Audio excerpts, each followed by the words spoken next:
born over, the last several years, and are extremely innovative and also have very collaborative approaches.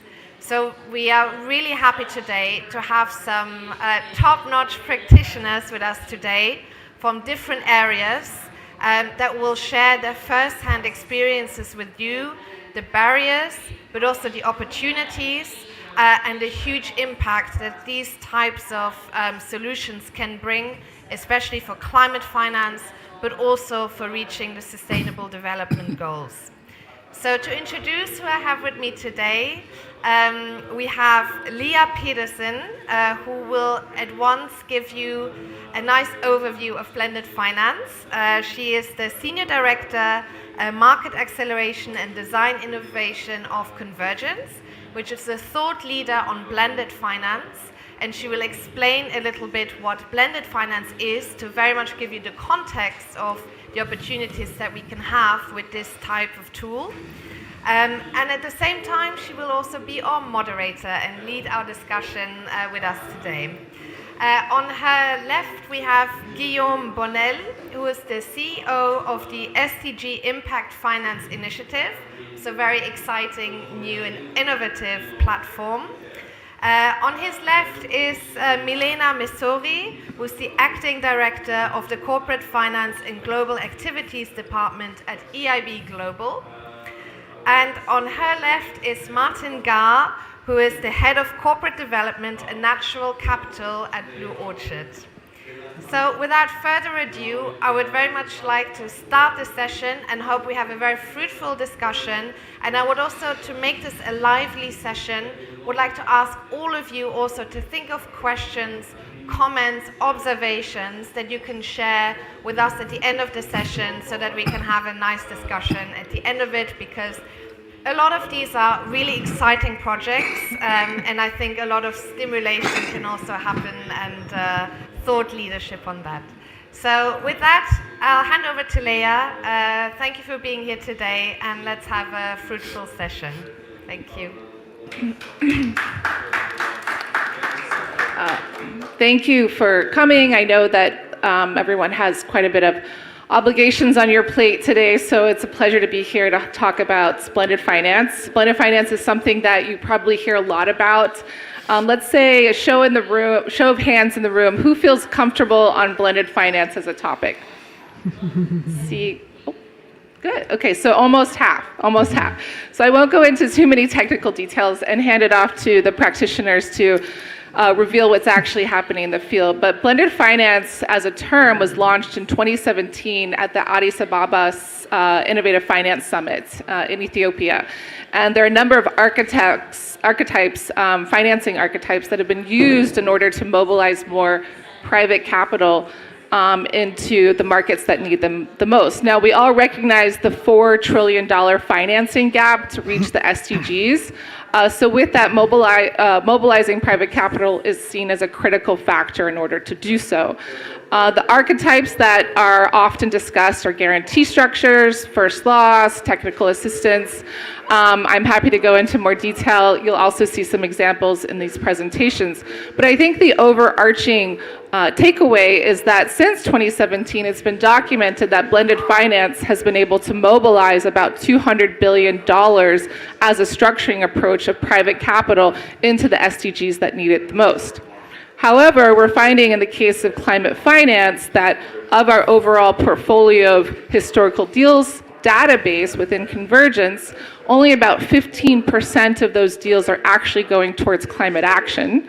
And in even a smaller subset that is frankly very hard to document, is going to the critical underserved sectors and SDGs 14 and 15. So with that, just keep in mind that blended finance is working. It's working well. It works well across some SDGs, not all. And there's probably more we can do with respect to that 15% in climate action. And there's certainly a lot more we can do to crowd in capital around SDGs 14 and 15. The last thing I'll leave you with is I oversee a portfolio. It's approximately $40 million and quickly growing of grant capital. And that grant capital is deployed at the very earliest stage of blended finance structures, when the innovators and the NGOs and the financial institutions are coming to the table for the first time to think through these structures. So part of this discussion, a huge part really, is focusing on what innovations from our practitioners are required to continue to move the field forward, but also continue to build out a robust portfolio that is bankable, of which more private capital can invest in. So with that, I'd like to hand it to our first presenter, Guillaume. We'll go through a slide and discuss the SDG Impact Finance Initiative. Thank you, Leah, and hi, everyone. Very nice to be here with you today to talk about blended finance and even beyond impact investing. And so, yeah, CIFI, SDG Impact Finance Initiative, is an initiative that I joined during the summer, so a few months ago, which is very exciting. And I've joined this initiative from the banking industry, so coming from the private sector, where I've spent pretty much all of my career trying to push forward impact investing and sustainable finance in different banking institutions. And it took me almost 20 years to realize that before doing that, some things were needed on the infrastructure level, you know, beyond banks, to allow for financial intermediaries such as banks to then be able to provide impact investing in a way that is scalable to their clients. And so that's why I joined CIFI, the SDG Impact Finance Initiative. CIFI was created about 2 years ago. It's a very good example of this SDG 17, partnership for the goals that are often talked about, but sometimes we have difficulties of making it tangible. This one is a good example because it's a private-public partnership within the DNA of the organization. And why am I saying that? It's because it was created by the Swiss government in the first place, the SECO and the SDC, but also the corporate foundations of banks, UBS and Credit Suisse. And so it's very important in the field of impact investing to have this dialogue in between public and private institutions, because you need them to speak the same language in order to achieve any type of impact. And being a little bit, in between those two worlds, I realized that they don't speak the same language. So it's very important to build those bridges and make sure, the dictionary at least becomes the same. And so what is the goal and the objective of CIFI? I would say the overarching objective that we have is to mainstream impact investing, to make sure that this, highly spoken word, impact investing, which is actually a very niche market today, becomes finance. So the day when impact investing, we just talk about investing, is the day when we don't need CIFI anymore.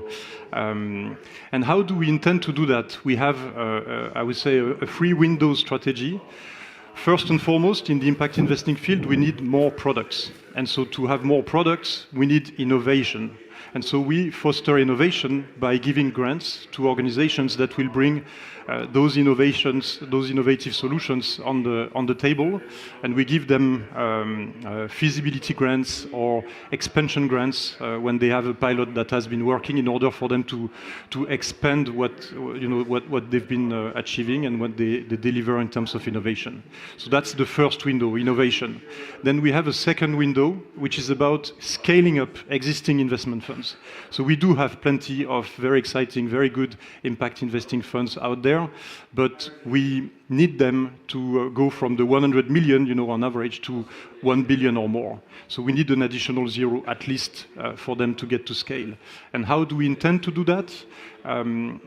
That's exactly the topic of the day. We use blended finance. We use blended finance to de-risk the fund. So we invest into the first loss equity tranche of those investment funds. And by doing so, we de-risk the fund, we attract more private capital, we allow for DFIs or private investors to come into the fund with more favorable terms. So the goal is really to expand, it's to scale up, and it's not anymore about grants, it's about investment in blended finance precisely. So that's the core of what CIFI is about today. And we have a third window, which largely remains to be shaped and designed, and which is about creating a conducive ecosystem for impact investing to strive. And here, I like the analogy of the managing director of the FME, the IMF, this morning. She said, the capital flows like a river, and if we want that, those flows to go into impact investing, we need to remove the stones which are preventing the flows to go into impact investing. What are those stones? I would say probably the first stone is yes, the risk. So blended finance is an answer. But then there is also the perception of that risk. It's not only a real risk that we are facing. It's also a wrong perception of risk. Because if you look at this risk, for instance, investment in some countries in Africa, you tell, oh, I'm going to invest in Africa in education. Some bankers out there, they will say, oh, wow, that's too risky. But if you look at the numbers, it's actually not that risky. So if we got Standard & Poor's, Moody's, Fitch, looking at that risk in a mathematical way and having a proper rating for those funds, we would actually not be talking about education in Africa. We would be talking about double A or B or whatever that risk is in a mathematical way. So that's one of the stone, perception of risk. Then you also have the how do you measure impact? We always talk about impact, but what is impact and how do you measure it? So that's another stone. If we were to all speak the same language in terms of how we measure and evaluate impact, we would it would be easier for investors to invest into impact. And then there is the liquidity also of that investment. One of the issues of impact investing is the fact that those investments by nature are in private markets and are illiquid. If we were able to provide investors with more liquidities, then we would attract a lot more investments into the impact investing field. So that's the third window.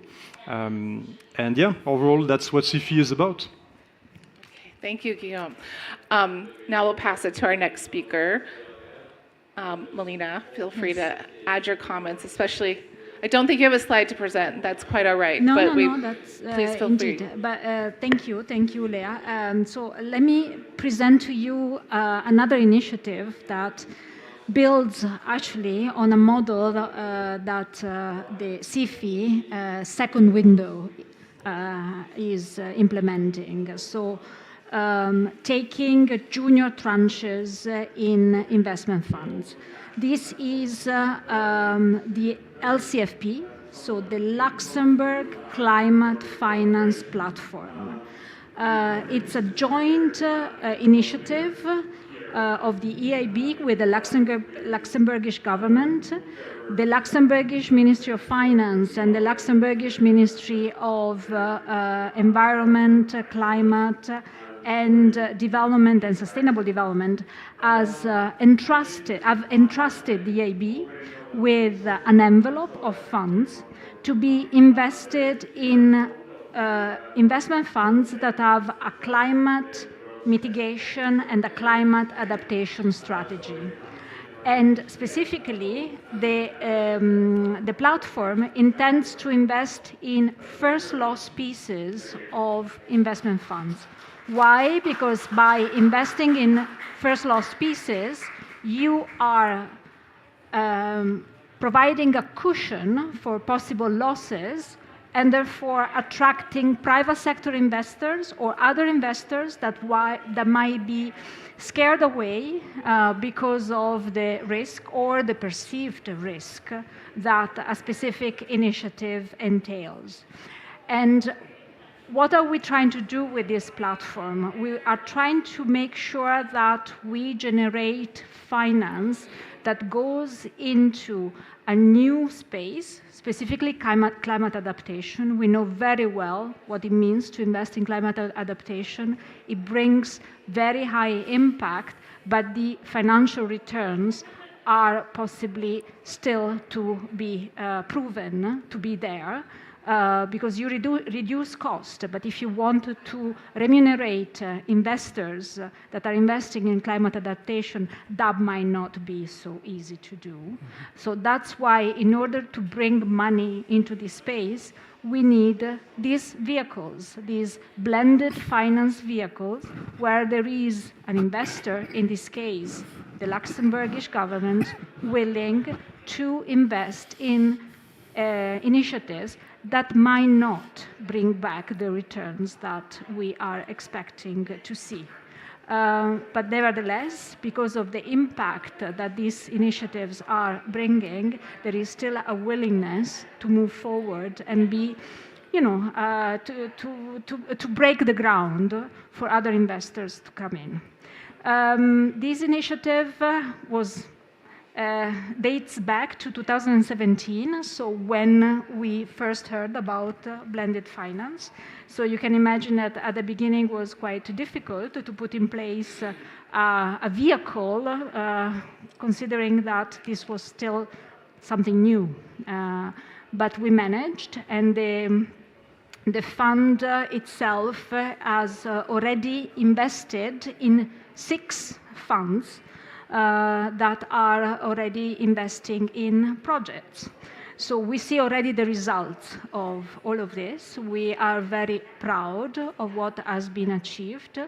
The EIB is, if you want, a vehicle, in the sense that we are investing on behalf of the Luxembourgish government in the first lost pieces of these 6 funds I mentioned. So we bring in our expertise, we bring in our capacity in terms of due diligence, we bring in our capacity in terms of selecting the right opportunities. Just to give you a figure, on a yearly basis, we run due diligences on 150 funds. So that means just only those that really satisfy the criteria of the platform, but the criteria also of the EIB, actually make it through the finish line.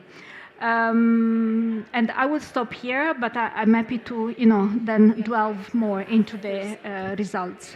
Yeah, and I want to jump in because, to me, being a blended finance geek, this is a very dynamic conversation. And the reason being is there's been so much pressure on governments, and Jennifer will talk more on this, to actually apply funding, but there hasn't been a system, and that's what's really interesting about this, whereby governments are creating centers of excellence.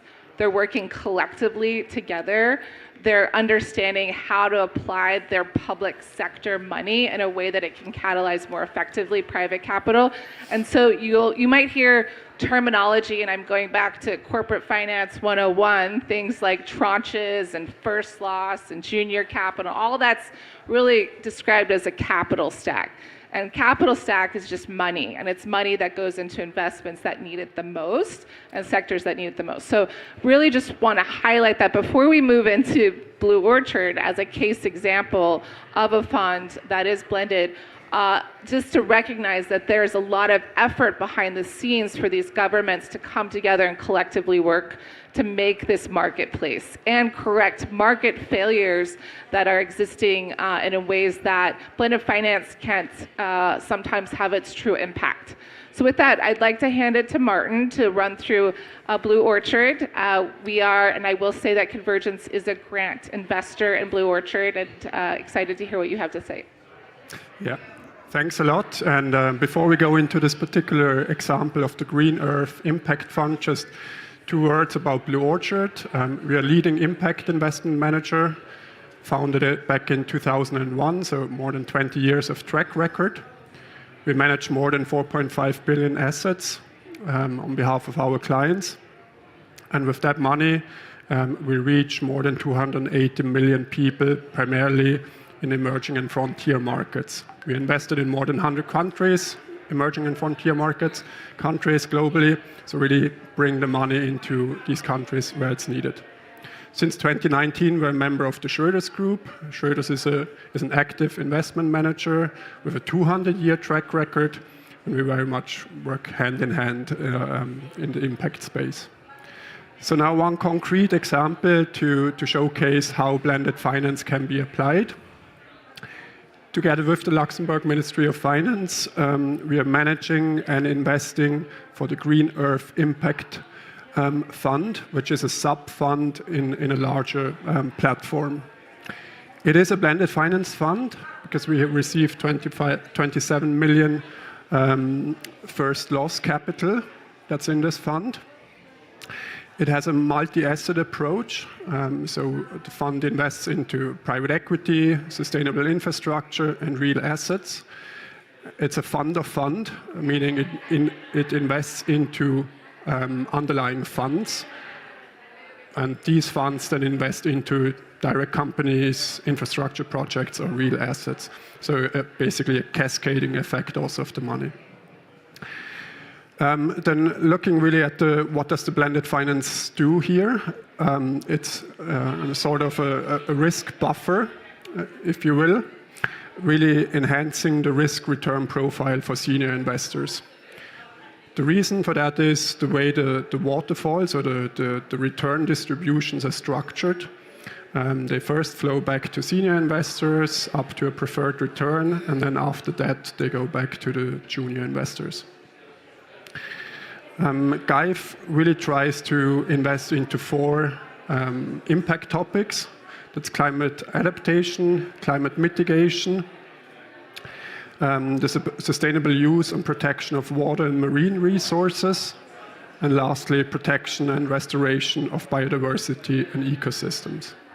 That's the goal of the fund, and we believe really a good showcase how blended finance works out in the market. Okay, thank you, Martin. Appreciate it. A lot of technical terms there are used as well, so we're happy to dig into those. But Blue Orchard has really been a leader in this space for a long time and want to recognize that. And Jennifer, last but not least, I asked specifically, this is a very interesting story that she has to share if she's willing to do so, but bringing governments together in terms of, again, blending for impact. So feel free to share some of that as well as other points you'd like to make.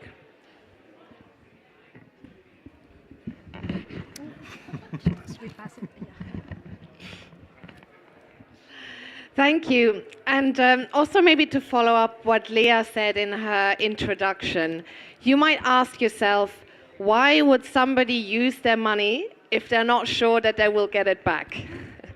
And I think this is exactly this point of where the responsibility of governments and the public sector lies in this whole story of blended finance.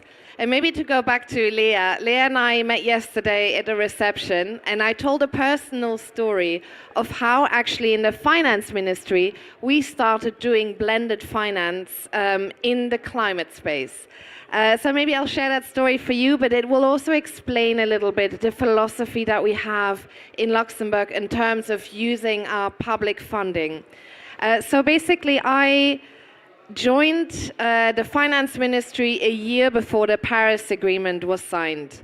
I was doing other topics. I was working on the IMF, on the EU budget, very finance ministry heavy topics. Once the Paris Agreement was signed, there was obviously a lot of talk about finance. You know, with Article 2.1c, for the first time we were talking about financial flows, how to mobilize private money for getting impact, for financing climate projects. And that's how somehow the file of climate finance landed on my desk. It was like, we don't know what this is. Nobody wants to do this topic. Do you want this? And this is when I started looking into it and saying, okay, this is very, very valid. We have an international financial center with a thriving impact investing space. We had done a lot of microfinance, a lot of inclusive finance, impact finance. We had a lot of actors that knew what they were doing without us having been labeled climate finance at that time. So what I did is I started looking at our books. I started looking, what are we financing? So not just from the finance ministry side, but our public money. What do we spend on climate projects? And then obviously all of the financial flows were grants. We gave grants, we got a report back. The report went to a drawer, we evaluated it, maybe did a follow-up grant for the same project. And this led us to think, because especially Luxembourg, we're obviously, a small country, but we have a big footprint in terms of a financial center and being a global hub. But we cannot actually invest a lot of money, so the ticket volumes are relatively small. We cannot go in with 200 million. We don't have a DFI that can invest on our behalf on big tickets. So we really needed to be smart with the public funding that we had.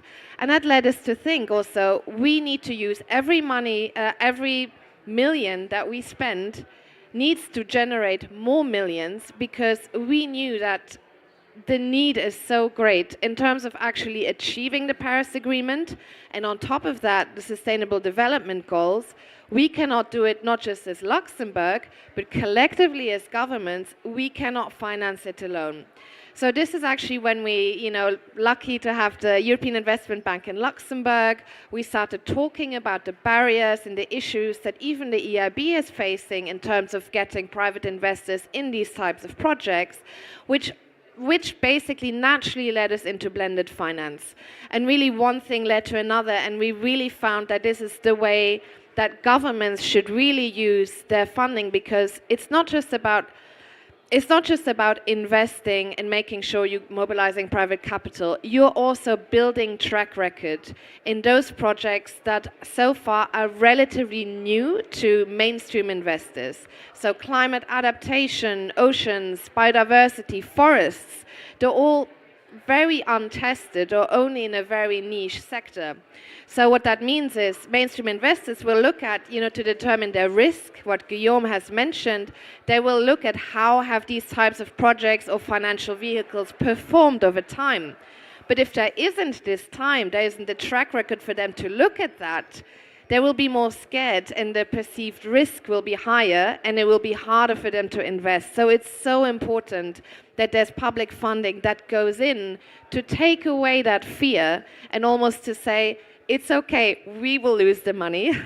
So for us, it's not about getting the money back. It's about really building this track record, building the trust that these types of projects can actually generate a return, that are actually attractive investment vehicles, even if it's untested territory in kind of newer projects.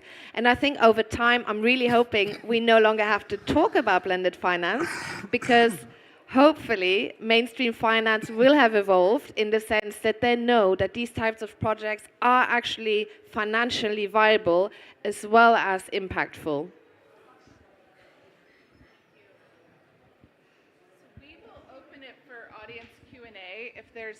If there aren't questions from the audience, I definitely have a few questions. So, any hands? I see one in the back. One brave person. Yes. Mike. You can yell. Is there an extra mic, perhaps? No extra mics. I try to make it brief. I'm coming from the project space. We do mangrove reforestation, and it very much resonated with what you're talking about. I think we're not at the stage yet. We're still talking about blended finance.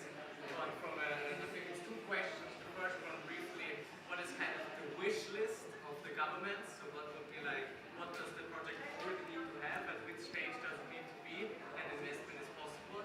And then I would rather a little bit higher up the value chain. What would be the wish list for Blue Orchard, other investors, where I say this is really a project that I need? A kind of, if I'm getting precise, like cliffs, returns, numbers, and so on, that would be great.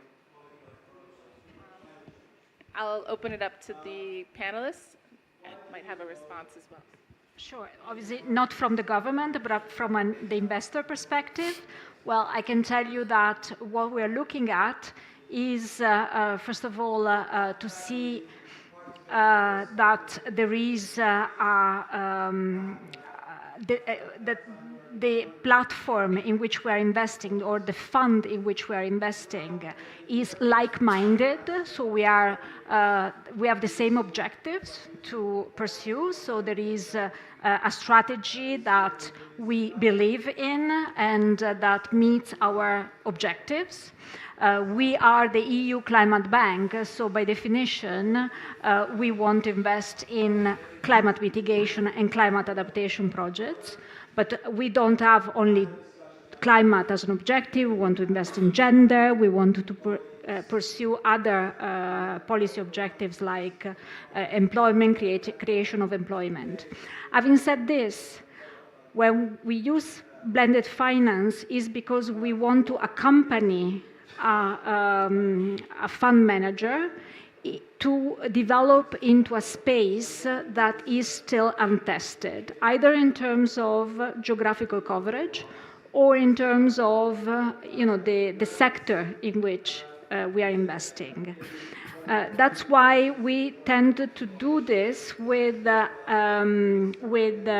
players that we know, that we trust, from whom we have seen results in the past, so that we can accompany them into something new. But we know that ultimately we are not just going to lose the money of the government that has entrusted us with blended finance or concessional funding, but we are also able to return back the money. And so that also we prove to other investors that this is a venue that can be further, explored going forward, so that then ultimately in a few years' time we will not need blended finance any longer.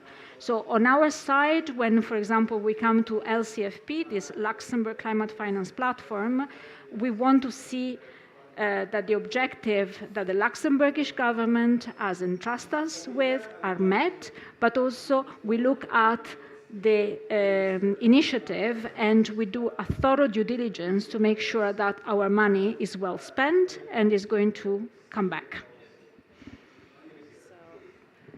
If I might just add to that, because it's a very important point, and I think of blended finance on a value chain, a spectrum, really important, in that there's a demonstration effect that's happening. So the money is coming back, perhaps it's a recoverable grant, or it's a grant that's been returned at a very, very low interest rate, return perhaps 1%. But ideally what you're demonstrating to a group of investors that there's a viable business model, and that business model is demonstrating the ability to scale. Okay. And then with time, you would move on to a different type of concessional capital provider, perhaps one that's looking for a return that's just below interest rates. Now, granted, interest rates are very high right now, so that can be challenging for an organization like yourself. And then eventually moving on to higher risk investors, i.e. equity investors. So think of that spectrum, and it's okay to start early in that spectrum and still consider yourself blended. And you used an important term, value chain. So keep in mind there is a blended finance value chain. I think Jennifer might have, you have some remarks? This is partnership. Just changing I can keep chain. it short to your question. For us, it's, I would say, the two I's, impact in innovation. We're not doing it to get returns, but we want to see that there's impact at the, the actual financing of the project side, that it goes into the SDGs, that it has the objectives of the Paris Agreement, but also the innovation angle, that it can be a proof of concept, that we can actually develop the track record that I mentioned earlier, so that later on we don't need blended finance for these types of projects.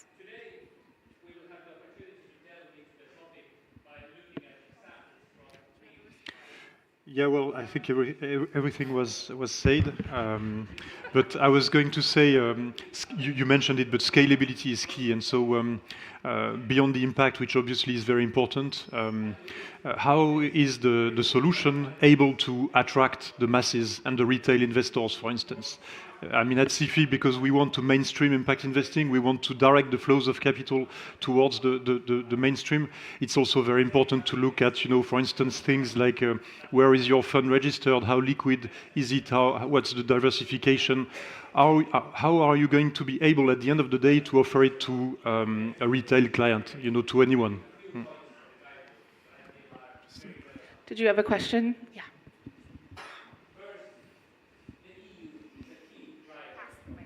I'll pass the mic. Thank you very much. I'm François Salamé, and I'm part of the Swiss delegation, so part of the SECO, Swiss State Secretariat for Economic Affairs, which co-finances the SDG Impact Financing Initiative. This said, my question here is related to adaptation financing, blended finance for adaptation. As you know, mitigation is easier to co-finance, it's more profitable, so there is some need for blended finance, but the work, I would say, to a certain extent, is done. Adaptation is different. I would be interested to know from all of you, what's your opinion on how to help through the value chain, to develop the right blended finance for disaster risk reduction? We know insurances, but at different step, I guess you've already thought about it, but what's your proposal to support disaster risk financing at the different stages of the value chain? Yeah, that's it. I can give it a try, and let me start by saying that within the current portfolio of LCFP, we have invested in a fund that is called the TURF. It's managed by Meridiam, and the first project they invested in is the coastal rehabilitation of the Nouakchott capital in Mauritania. So it's not the providing insurance to, for example, farmers to become resilient vis-a-vis climate change, which is, as you say, easy to demonstrate that from a financial point of view, this is viable and will bring back returns. In the case of turf, this is a different model, but nevertheless, it is understood that this project will bring not just economic returns, because cost will be reduced, but also returns because you are supporting the community, you are supporting a different way of doing business, for example, for the fish market, the employees of the fish market, so the fishers.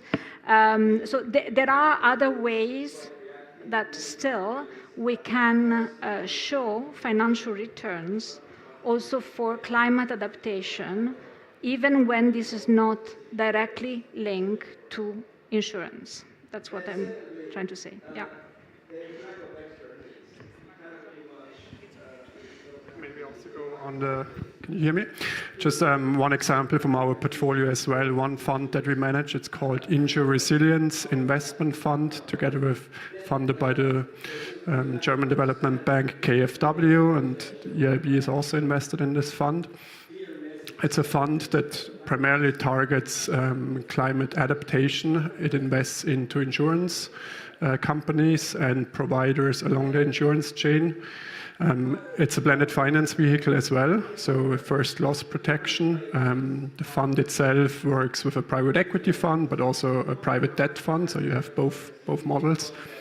And it also comes with technical assistance money, which is really important for this fund because it supports also new insurance products. It's a premium support facility, which helps then investees test new, let's say, parametric insurance products, for example, to really bring them into the market, grow the market for these insurance types, and then roll them out. So another example for blended finance in the climate adaptation space. So maybe just also you might be interested in catastrophe bonds, which is a tool which can be used to do that. So insurance company that would bundle the risk of what they finance into a specific bond, and then you have funds who invest into those bonds, and you get the returns unless the catastrophe happens. So that's a tool that can be used as well. And I'll just quickly add, and then like to answer some additional questions. On the notion of innovation, we are also at Convergence funding a insurance scheme that addresses destruction of mangroves for the purposes of fishery. So what we acknowledge generally in the financial community is that insurance products, microinsurance products, are already sold to these communities. But yet incentives could be provided should the fisheries or the local communities decide not to destroy the mangroves. And so by demonstrating that impact, that environmental impact to the local fisheries, plus demonstrating the data to the insurers are willing to provide an incentive on top of the insurance that's already provided. So sometimes we forget that these individuals or these local communities are buying insurance products, and there are ways to incentivize them further by demonstrating that there'll be increased resilience with change in behavior. 2 additional questions, please. And back in front. You're in the back.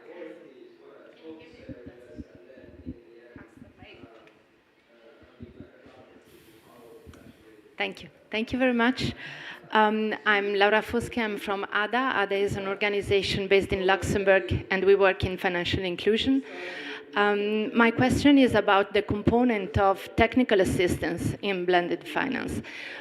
Together with the help and the funding of the Swiss Corporation and the Luxembourgish government, the Liechtenstein government, we coordinate a platform of technical assistance facility using the funds that already, the investors that are already putting in place facilities for technical assistance.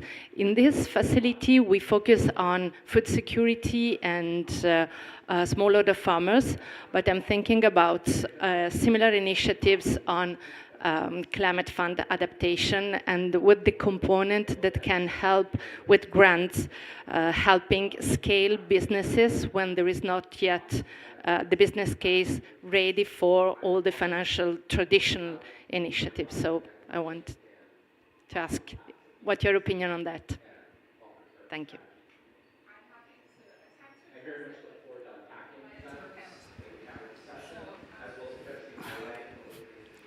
Yeah, one example that comes to mind right away, and it's pretty obvious, are the unbanked populations, and specifically early stage entrepreneurs that just can't receive the capital that they need, and particular climate tech entrepreneurs. So technical assistance can be used in a way that their businesses can ultimately mature, at least on they can present on the balance sheet, they can present the financials, they can present the things that are most required to make them bankable.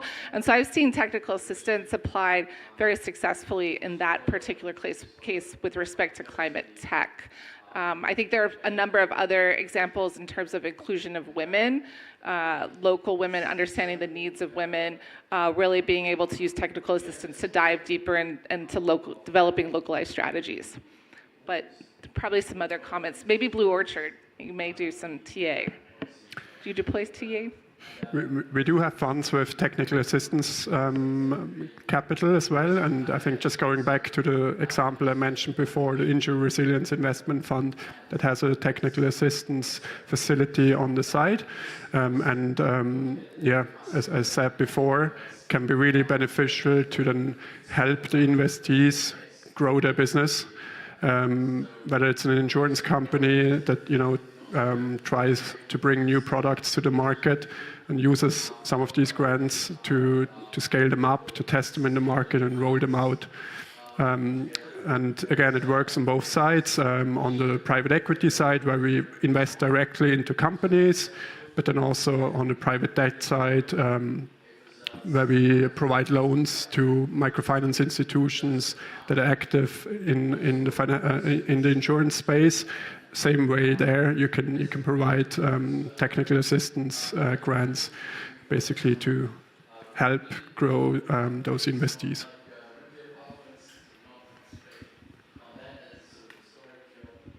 Hello, thank you so much for the presentation. I'm Chloe from Madagascar.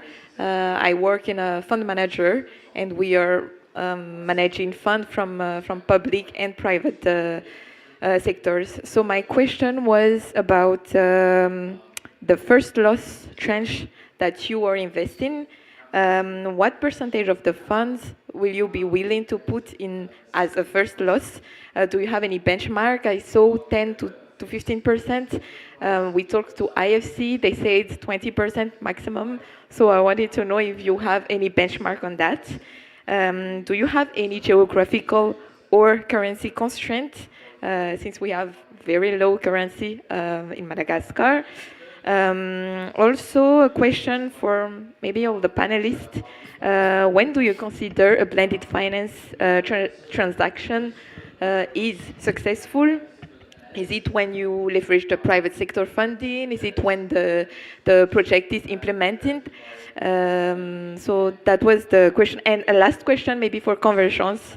We are reading a lot of your reports, so I'm taking this opportunity to ask the question: how do you measure the flow, the transaction? When you say 200 billion, is it the money from the public sector? Is it also with the money you leverage from the private sector? What is the methodology you use to measure that? Thank you. It's a catalytic capital, more or less. So it's not just a private institutional capital in that larger formula. And so for every dollar that's meant to be catalytic or mobilize, it does its purpose in terms of mobilizing additional capital. Going through your list of questions, and correct me if these are not correct, but I heard first loss percentage, what is sort of an appropriate mix. I also heard currency risk, and there was probably a third, but I'd like to hand off the first loss percentage to our panelists for some commentary there in terms of best practice, and then fill the gap up for me too in terms of the third. Yeah, I think it largely depends on the fund, right, and the risk of that fund. So for us at CIFI, we want to be additional. So we want to find that sweet spot where the first loss that we will provide will help the fund grow. And obviously, if the fund is too risky and we don't make a difference with what we bring, because even with that cushion, the fund is going to go down anyway, we don't make a difference because the fund will not be scalable enough. On the other side, if the fund is too successful almost, and we don't take enough risk, then we are not additional either. So we need to find that sweet spot in between, where the first loss that we provide to the fund will really help that fund pass the bar. It's just below the bar, and with the first loss, it will become successful. And so it depends on the mix, of asset class, of underlyings into the fund. But when you say 10-15%, I think it's actually a good range. On the forex, we are here to take risks, so that's our role. So we are here to absorb such risks as the forex, for instance, among others. I'll ask this question to Martin too. Going in as a fund of fund now, and certainly raising funds in the capital markets, what's been your best practice approach to first loss, if any? Yeah, so maybe running through some numbers here at Blue Orchard. So in total, we manage 4.5 billion assets under management. 1 billion is basically blended finance funds that we manage, and that's across a dozen funds, roughly. Those funds typically have a range between, again, the 10 and then on the higher end, probably 30% of blended capital, so junior to senior ratio. So that means in turn, 70 to 90% is catalyzed senior capital in these funds. Specifically for the Green Earth Impact Fund, at the moment it's 27 million from the Luxembourg Ministry of Finance, and the goal is to bring that up to 15% at target size of 250 million. That would equate to about 40 million of first loss, and then again the rest would be senior capital that comes into the fund. That's maybe a little bit lower because it's a fund of funds, so arguably the risks are more spread because it's investing into funds. In a private equity fund, yeah, you would maybe see 25-30% of junior capital. Thank you. And Melina, would you have a response on currency risk? This is the perennial question. It comes up over and over again. I think it's a big pricing question. So I'd love to hear your perspective if you have one. Yeah, we invest in euros or US dollars. But obviously, by definition, by investing equity, you take the currency risk, right? But our approach is to hedge. When it comes to lending, we hedge our currency risk. When it comes to equity, we invest in euros and US dollars. I will add a comment, and Jennifer, you may have a couple points on this too. First loss. So just a cautionary tale. Sometimes it can become more challenging to raise your first loss than your entire fund. So if you find yourself in a gerbil wheel raising first loss just to raise first loss, ask yourself if it's really necessary. And we talked about a few things. One, downside protection for your investors. So the markets that you're investing in, to what degree is downside protection required? Liquidity, and then certainly cost of capital. So I think a big part of this is running it through their Monte Carlo models, as they would like to say, and what spits out on the other end helps determine first loss. So no one should go in with the assumption that first loss is a requirement, but it's certainly a nice to have in some particular cases. Jennifer, anything to add? On the success, that's perfect. That's wonderful. And we'll pass this down. I wanted to add something on the question you had on what makes the blended finance vehicle a success, because I think that it's a core question. And I think depending who you ask, they will give you a different answer. But I think it has different stages of success. I think the first stage is that you actually manage to close the fund. I think that's already a huge achievement, because today, even though we have been talking about blended finance, especially in this community in climate finance for a number of years, it's still quite surprising how little understanding there is about what blended finance is, why we're doing blended finance, and the structuring of it, which is obviously different to your kind of mainstream vanilla financial products. So I think just to be able to close it, to have enough junior capital and enough senior, and getting also a good mix of investors in. So rather than just DFIs who are very used to doing blended finance initiatives, that you actually also get financial institutions in for which this might be something different. To really starting to engage them in these types of projects. And I think that for me is already a massive success.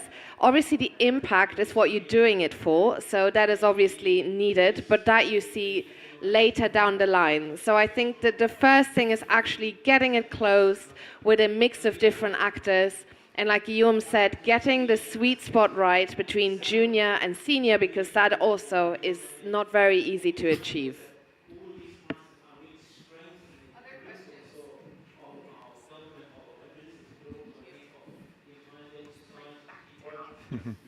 Hello, thank you. Just a quick question. Have you already seen from the funds that you've invested in that use blended finance, have they replicated that strategy again and got the investment without blended finance? Yeah, I can say a few words on this. We have implemented another initiative similar to the one I presented, but where the first loss piece was provided by the European Commission, and for investing in venture capital funds in sub-Saharan Africa. And there we are seeing now the second generation of funds coming in and being able to raise capital without having a first loss piece that attracts other investors. So I think we are already, at a different stage in the value chain that Lea was talking about in this case, because we have already gone through, the first cycle and seen now the results of it. So absolutely yes, and that proves that the concept is a valid one. Other comments on that? I will provide another real-life example. Women's World Banking has a private equity arm, and they have 3 funds, I think, at this point. Their first fund actually was not blended. They did raise successfully, deploy successfully. Their second fund was blended, but quite frankly, because there was just a lot of interest in participating from blended partners. And so you see opportunities where funds may actually, we could think of it as a progress reverse, but the reality is that fund is growing substantially. So they went from around a $50 million, maybe $75 million fund up to $100 million plus. So they grew quite substantially. So it wasn't a progress, it wasn't a regression on their part because they needed blended. They just happened to want to or have the opportunity to deploy more capital. The third fund now is not blended, but we may see that sort of up and down trajectory. Again, it's not because of poor track record. It's probably because of the size of the fund expanding and additional participants wanting to crowd in.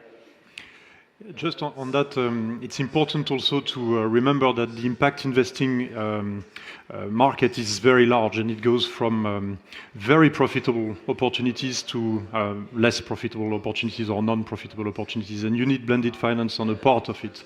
But you do have impact investing funds that not only don't need blended finance, but can bring returns that are very interesting as well.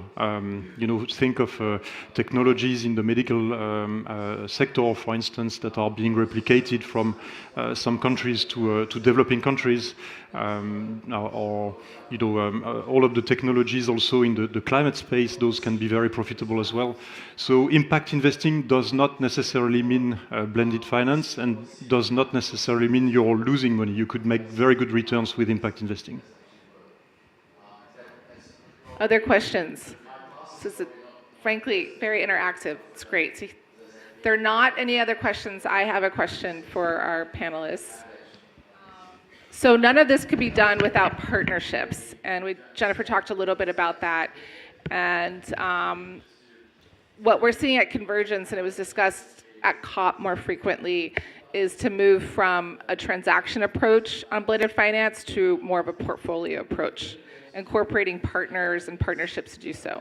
So I am curious, and I'll start with Guillaume, about co-creation, how you go about the ecosystem, who are your partners in the ecosystem, how you identify your priority areas, and how you structure the solutions using partnerships as an angle to do so. Yeah, thank you. That's a very good question. I mean, so we are not only a young organization, but we also want to be agile. And as I was saying at the beginning, we are the fruit of a partnership already in our DNA. And so we work with partners, and Convergence is one of them, as you know well.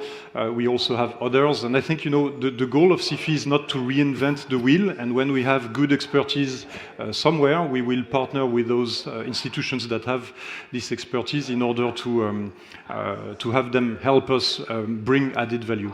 And so we've been working, for instance, with Convergence on that window one of innovation, and together we have built all of the criteria to select the funds that we are supporting in that window one. We have another partner for window two. So partnership is very important to CIFI in that sense. Partnership is absolutely, key, is at the heart of what we do. In every fund we invest, we can never take more than 25% of the capital stack. So by definition, we have to partner with other LPs. And when it comes to blended finance, the partnership is even stronger with the counterpart that is providing the concessional funding, the blended finance. We need to be on the same wavelength in terms of what we want to achieve, what we want to see in terms of impact. We bring in as an institution all our experience and expertise when it comes to ESG standards. So the partnership is also built not just on what is it that we want to achieve, is also how we want this to be measured. Because ultimately, it's only by measuring the results and the impact that we can show success and also attract other investors to similar initiatives in the future. So monitoring is a very important key element. Yeah, I can only echo this. The partnerships are really important. There's various ways how we develop funds. It can be more bottom-up, where we work with our investees as the partners. As a concrete example, back in 2020, when COVID was at its peak, we saw that many microfinance institutions were at risk and needed additional capital.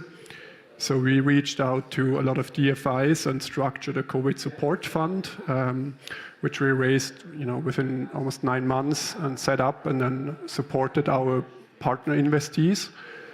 Then there's other cases where we, just simply respond to RFPs that have been put out there from DFIs, multilateral development banks for blended finance funds. And then sometimes there's also the case where a particular DFI specifically reaches out to Blue Orchard where they need support in structuring a particular fund. And so, yeah, there's various ways, but at the end of the day, it's always a partnership, and that structures and leads to a fund.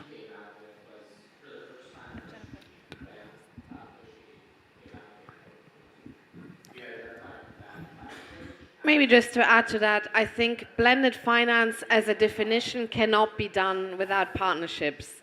You need all of these different components to be able to be successful.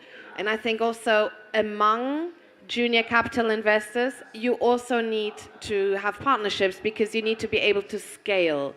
And I think maybe this would be a nice moment to say something also about what we're planning to do next. You've seen, we've partnered with the EIB, we've partnered with Blue Orchard and Schroders, but we really also wanted to partner and work on the sustainable development goals. So this is also why we're in conversation with the SDG Impact Finance Initiative, which is also supported by the Swiss government, because we think actually linking governments together, and in this case also bringing both the financial centers of Luxembourg and Switzerland together and really creating a global partnership and trying to raise junior and senior capital and also technical assistance, which we also discussed today, I think is really powerful. And I really hope we can make this something big. We're working on a partnership together, but I really hope that in the not too distant future, it can also be a global platform. So rather than 2 countries, we can have a multitude of countries, multitude of MDBs, DFIs, but also private sector really partnering together and creating impact by pooling the money together, and then also to be able to have really large tickets and create really big investment vehicles. So this is really the hope for us. I know that we're kind of at the beginning of the journey, but I hope there's exciting times to come. And we are very happy, very excited to have Luxembourg, the Ministry of Finance of Luxembourg, joining potentially the initiative soon. I think it gives also, this idea of, again, it reinforces this idea of partnership for the goals, this idea of at least a European platform, soon global, hopefully, and to get to the scale that we need to have an impact on blended finance. That's great. So thanks very much. Any questions on the partnership? Yes.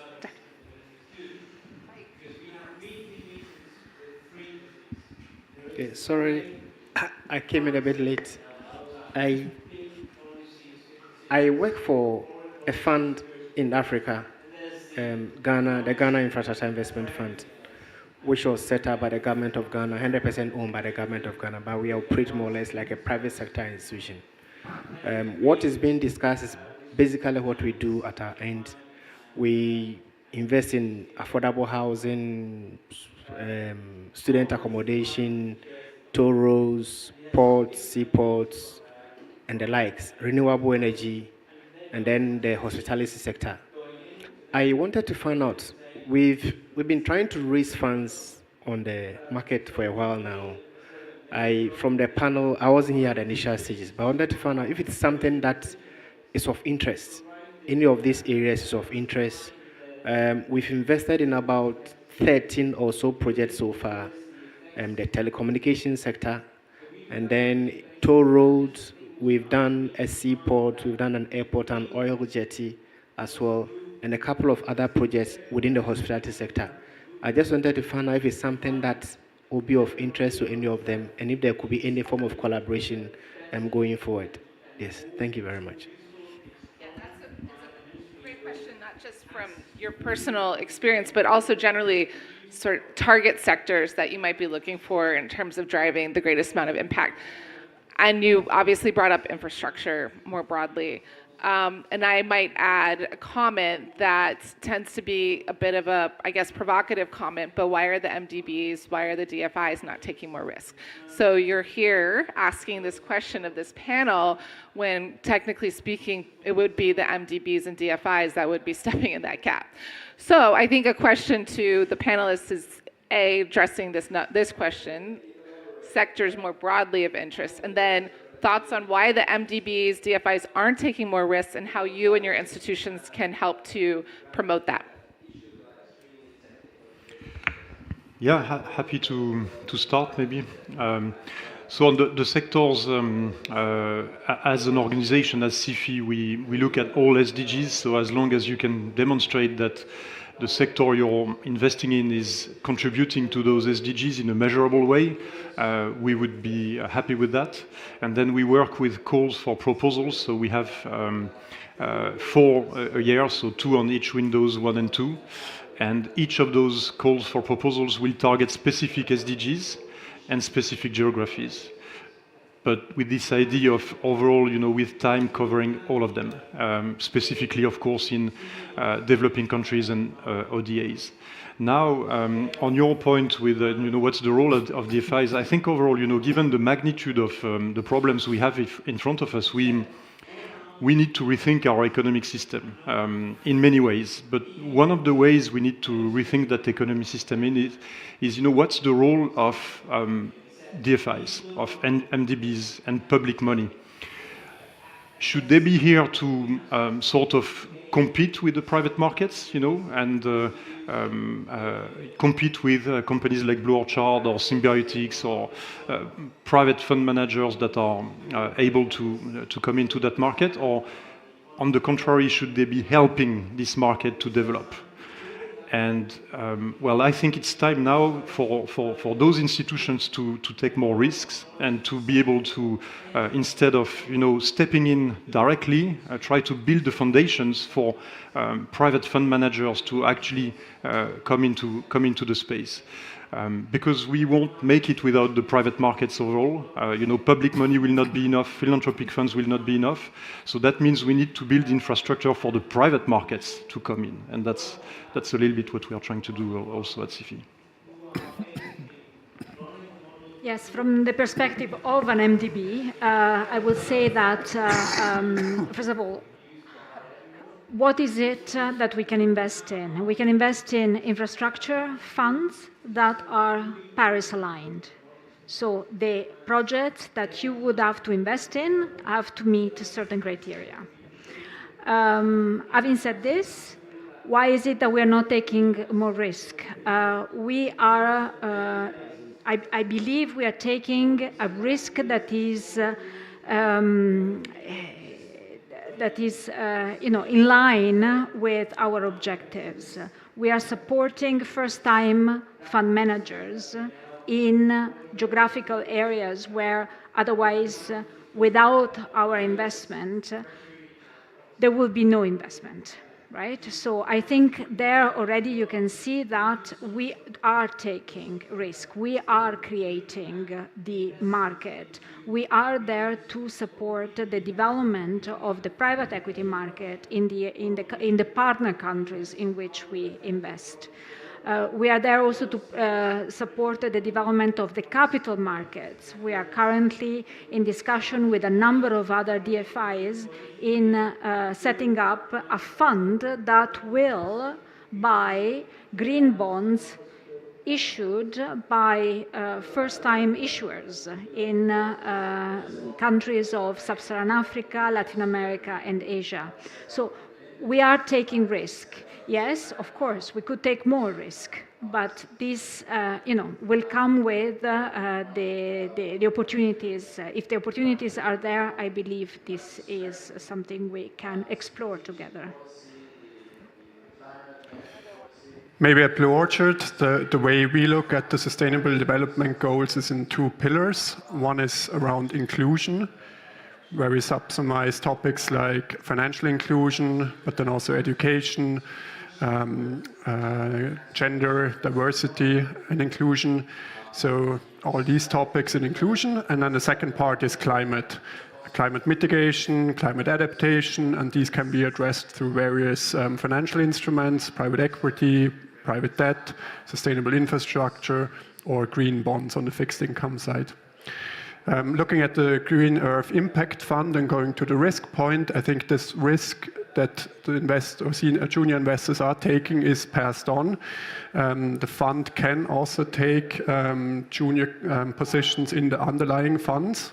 So the fund has a mandate to also invest into first-time fund managers, taking riskier positions for higher returns. So I believe, this notion of taking risk and passing it on is really there and given.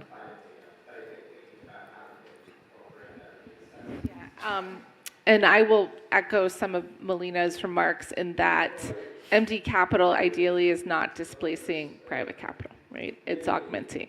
But it takes probably champions within these organizations to talk the talk and walk the walk, if that's the right phrase. But with that, I am very proud to be sitting next to a group of leaders who are working together collectively to make significant change for blended finance across various governments. And coming from the United States, as we can all feel in many ways, sometimes our own governments can't collectively work together, and to see multiple governments come together is very exciting. It's a very exciting first step. And I hope to reconvene this conversation during the World Bank meetings, perhaps to continue to apply pressure where appropriate and continue to further the structuring process as well in blended finance. But hopefully this has given you a glimpse into true leadership, as well as how blended finance works and how it might be advantageous to you, your organizations, and your host countries. Any parting remarks from our panelists, takeaways, key takeaways, or even thoughts from the audience? If you'd like to share your own war stories about structuring blended finance, we're here.